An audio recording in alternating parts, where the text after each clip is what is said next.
Welcome back to another live edition of the DFS Express presented by Loudmouth MMA and the DFS Army. I am your host, the Daily Fantasy Sniper, and today we're going to be talking about UFC Hamburg, a card that I am not thrilled to break down or play from a DFS perspective. It is a Sunday morning card here on the East Coast. I actually like that. There's going to be a lot of variance on this card, a lot of unknowns. Recording this on Wednesday, a little more time to break things down the rest of the week and also really see how these fighters look size-wise on weigh-ins with some unknowns and a lot of regional fighters. I'm going to be keeping a close eye on weigh-ins. So as my thoughts from this video change, make sure you're signed up over at DFS Army. Use the code SNIPER. Referral and everything is down in the description. We obviously cover for DraftKings FanDuel Fantasy Draft, all that good stuff. Check out over DFS Army for all sports, not just MMA. But I mentioned it this week because I have a feeling some of my takes in this video may change as the week goes along. So we'll see what happens. I'll let you know. I do have a few strong takes that won't change, and we will get to those. Last bit before I break down the fights, I also mentioned Loudmouth MMA, podcast covering various MMA shows. Follow Loudmouth MMA on iTunes, SoundCloud, Stitcher, and if you could, please like this video down below and subscribe to my channel. Now let's get into the picks, and it's going to be interesting because I see myself playing, having a lot of exposure to the first few fights. So I could have a really good Sunday morning or a really bad one and not even want to watch the rest of this card, although there are some interesting fights later on. But from a DFS perspective, I think some of the best matchups are actually early on. So first up, we have Damian Stasiak, 8,200, taking on Lu Ping Guian. I'm going to butcher some names this week, too. Ping Guian, from the tape I've seen, is not good at all. He's got a bit of a double leg and some power. He's really low level. And I'm going to find myself back on the Damian Stasiak train. And it's not because I love the guy. It's because he's faced guys I've wanted to fade against. Brian Kelleher. He was underdog. And that was a close-ish fight. He did lose it. And Pedro Munoz, I thought he was just too cheap. He was 6,700. And that wasn't a terrible play, as that went to a 3-round decision. So Stasiak is not going to light the world on fire, but he's good enough everywhere. I think he'll be able to get this fight to the ground. He looks for takedowns in all of his fights. In all 5 of his UFC fights, he has at least one takedown. He had 4 against Davy Graham. In his 2 wins, he scored 110 and 90 points. And like I said, Ping Guian he does not look UFC caliber to me. And it's just the fight is priced evenly, both odds-wise and on DraftKings with the salaries I mentioned. I'm going to have a fair amount of Damian Stasiak because he fits in my lineups. I think he's the better fighter. While he's a low UFC caliber fighter, at least he is a UFC caliber fighter. So I like Stasiak. He will be my preferred play at 8,200. Next up, we have Jeremy Kimball at 6,900, taking on Darko Stoisic at 9,300. Look, I have a little bit of bias here because I rate Jeremy Kimball somewhere below a dumpster fire. He is 15-7. I know he beat Josh Stansberry. He's been an underdog in all of his UFC fights. He got starched by Dominic Reyes. Now, granted, it's Dominic Reyes. I can't say Stosic is going to be Dominic Reyes, but I do think he's a good prospect. He shows the ability to chain wrestle. I think he'll be able to get Kimball down. Kimball, again, I just think he's a regional MMA fighter who, on top of that, nothing really stands out here. He's got a little bit of power, but it's fighting at 205 pounds. All those guys have some power. I know against Rogerio de Lima, he slipped in that fight, and that's what led to the knockout. I don't think it was going to make a ton of difference. I don't rate Jeremy Kimball very high at all. Stosic, the price is steep for a UFC debutant at 9,300, but I do think the upside is there. Cash, there's a lot of live dogs this week, so I think you can play him in cash if you want. It's really, you need to go watch the tape on Stosic. I'm telling you, I think he's a good prospect, mix it up well in the feet, and the ability to chain wrestle is a real positive on DraftKings. And me personally, I don't like Jeremy Kimball at all. So if you disagree with that, maybe you don't have Stosic rated as highly. I do. He's clearly my preferred play, and someone I'll have a fair amount of on DraftKings at 9,300. Next up, Manny Bermudez, 9,200, taking on Davey Grant at 7,000. This is a fight we've broken down once before. It is rescheduled. I believe Davey Grant pulled out with a staph infection, and I was bummed because I had 70% Manny Bermudez, and I'm going to be doing that again. The price is a little steep, but again, there are places that you can make up that salary. Manny Bermudez is going to have a big advantage on the ground. I know his stand-up isn't very good, and David Grant should have the advantage standing. I just don't think he can keep it there. Stasiak took down David Grant 4 times. Manny Bermudez is the better takedown artist. And I think once it gets down there, he can land some ground and pound. He can get some submissions. I think it's a real mismatch on the ground. And on DraftKings, again, that's what I'm looking for. So another high-price fighter that I like, but that's what I was alluding to in the open. It's early. The high-price fighters I like seem to be early on in the, I was going to say night, but in the day. Manny Bermudez is on that list. He's my preferred play at 9,200. Next up, Justin Ledet, 8,300, taking on Alexander Rakic at 7,900. This is an interesting one because Ledet used to be a heavyweight. He was a small heavyweight. He's at light heavyweight. Rakic is an interesting prospect. He beat Franco Barbosa last time out. Something I want to make really clear about this fight. I think this is a terrible fight for DFS, and that's weird to say for a 205-pound fight. Ledet he's a boxer. He's a point fighting boxer. That's what he does best. They both have power, like big guys have power, but Ledet, 2 of his 3 UFC fights have gone to decision. His one win was a submission. His one finish was a submission win over Mark Godbeer. That's another thing that's concerning about Ledet is his competition not very good. Chase Sherman, Mark Godbeer, Zhu Anyewu. Rakic, Franco Barbosa, probably a better win than those guys on that list, although it's no great shakes either. What I like about Rakic is he does throw leg kicks, and I think that's going to be the difference in this fight is that Ledet is the boxer. We've seen it tons of times, a boxer against these leg kicks. I think that's going to be an issue. I don't think Ledet will have the same speed advantage he's used to having at heavyweight.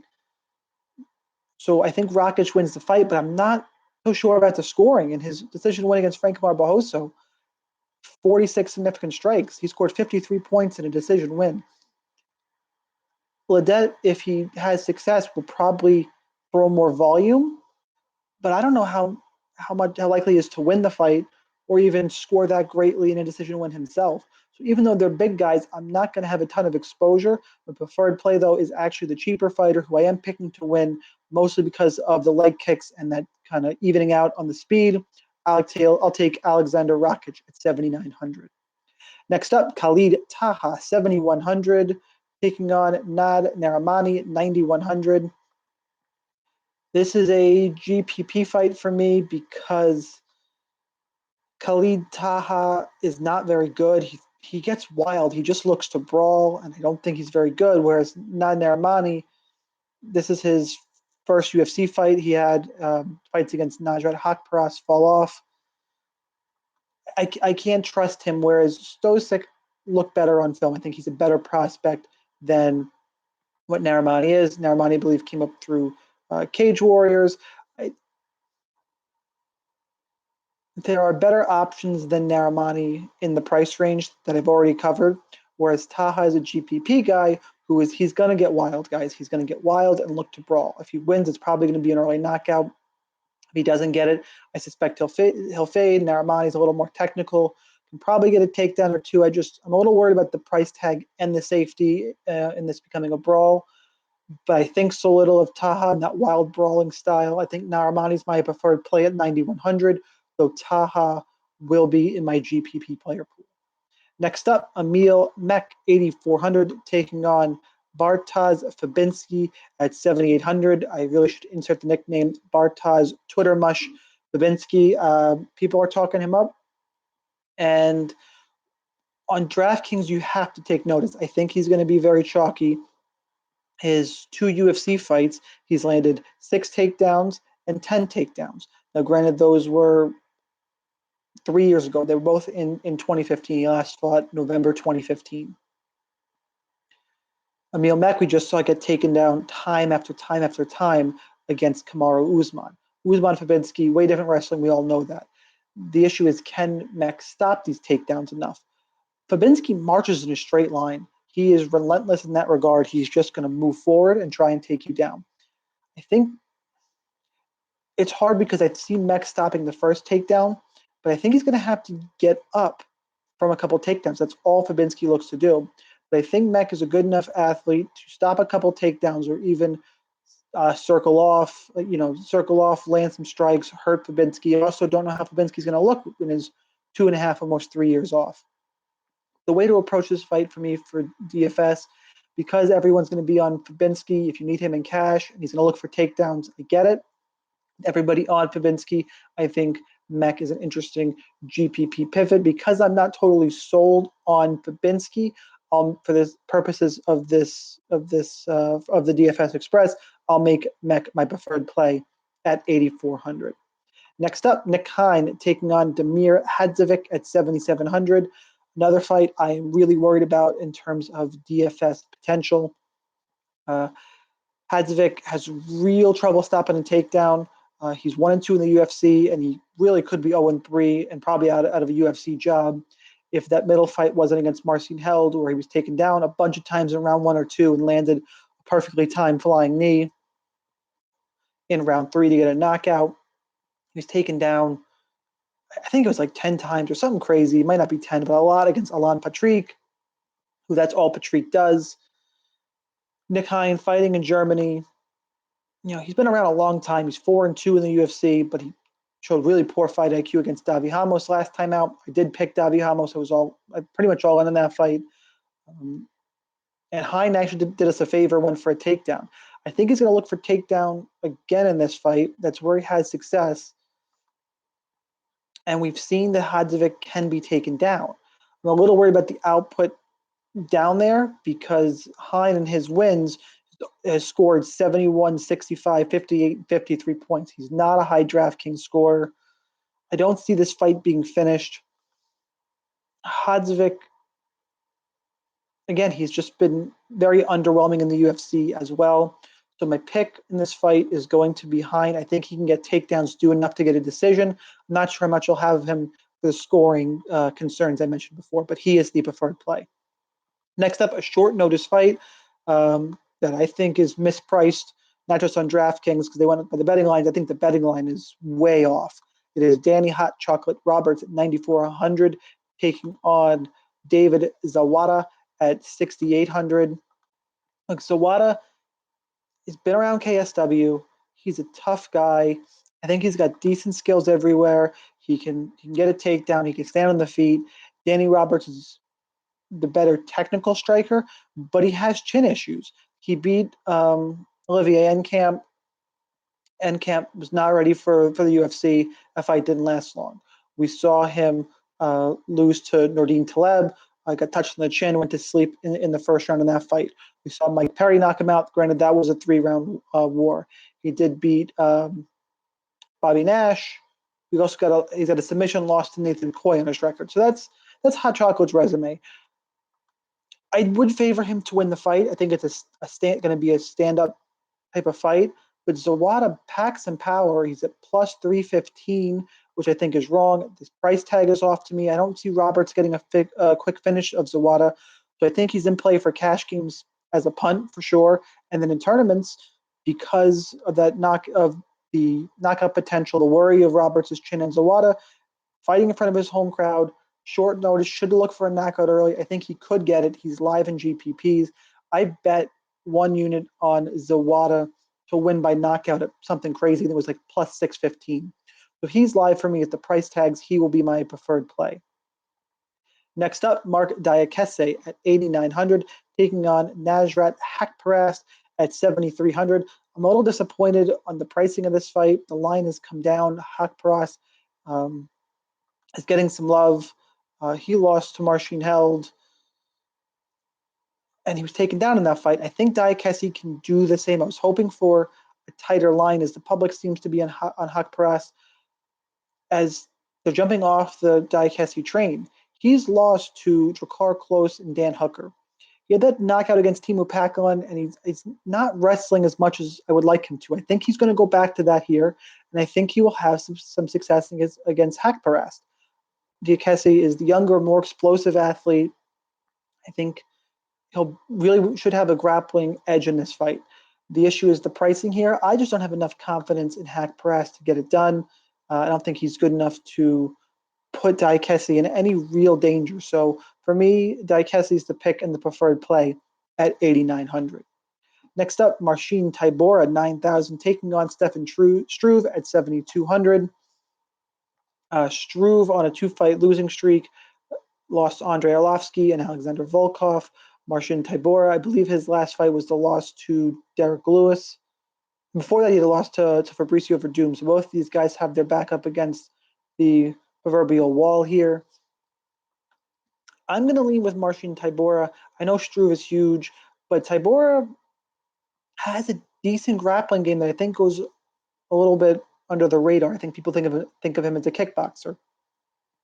And he could struggle with the range there, but if he's able to find his way inside, I think Struve will struggle. Struve's taken a lot of damage over in his career. That's not, typical heavyweight fight, and it's not one I'm looking at towards in cash games. I do have plenty of GPP interest. I think Tybura is the better play, even at the elevated price, because he has a little bit of grappling upside. He has more ways to win this fight. I don't think I'd rate him higher than the guys I mentioned earlier, but Marcin Tybura is the preferred play at 9,000. Another debutant, Abu Azatar, 8,800, taking on Vitor Miranda at 7,400. Azatar, look, he's a good, well-rounded prospect. Vitor Miranda is 39 years old and has no gas. Like, his wins are over Jake Collier, Clint Hester, and another not a good win. I can't remember the third one. His losses are Marvin Vettori, Chris Camozzi. He's going to look good in the first couple minutes. For that reason, I think he's GPP playable.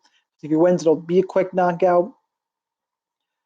But honestly, I like the newcomer here at 8,800. He's got more past victory. I think he hits plenty hard. He has the grappling upside. If anyone does in this fight, it's him. And quite frankly, Miranda's, I think of anyone on this card, and it's not Shogun Rua that I've heard, and older guys like Glover, anyone on this card is shot, I think it's Vitor Miranda. So Abu Azatar making his UFC debut will be the preferred play at 8,800. Next up, Glover Teixeira at 8,600, taking on Corey Anderson at 7,600.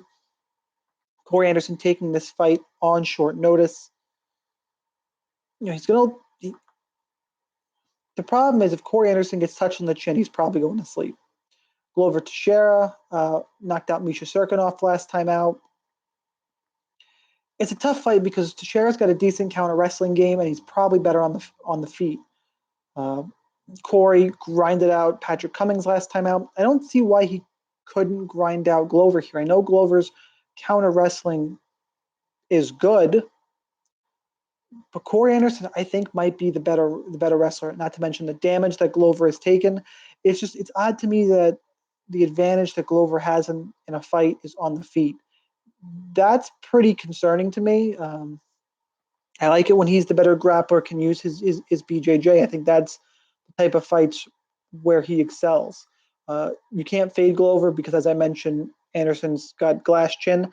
I'm actually going to lean Corey Anderson here to get some takedowns, maybe make it just a grinding type of fight. He could be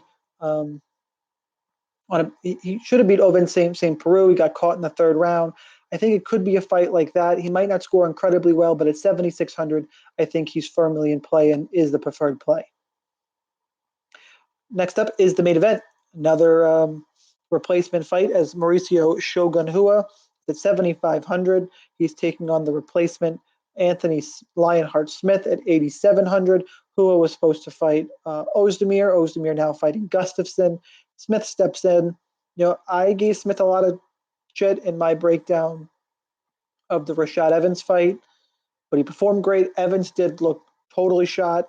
Up to 205, I think, was a good move to him, going up a weight class. Shogun Rua, the people that I've listened to so far and I've talked to, they're all, Mauricio Shogun, who is not shot, and he might not be, but he's beating Jean Vellante, Corey Anderson in a fight that I don't think he won, um, and Nogueira. He fights once a year, especially for draft. I don't think he's going to be able to take down Anthony Smith. I want to see what the size looks like here.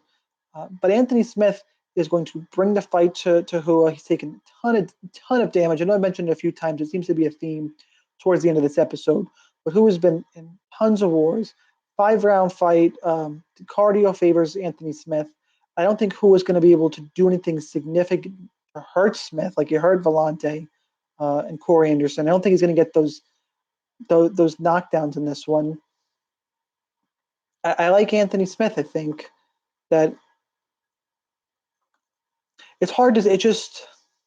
It's just tough because I was just totally against Anthony Smith last time out, but he had a good win against Hector Lombard. I think Andrew Sanchez. He had a knockout against. He hits hard enough to put um, Shogun in trouble, and over 5 rounds, I think he can score enough, even in a decision.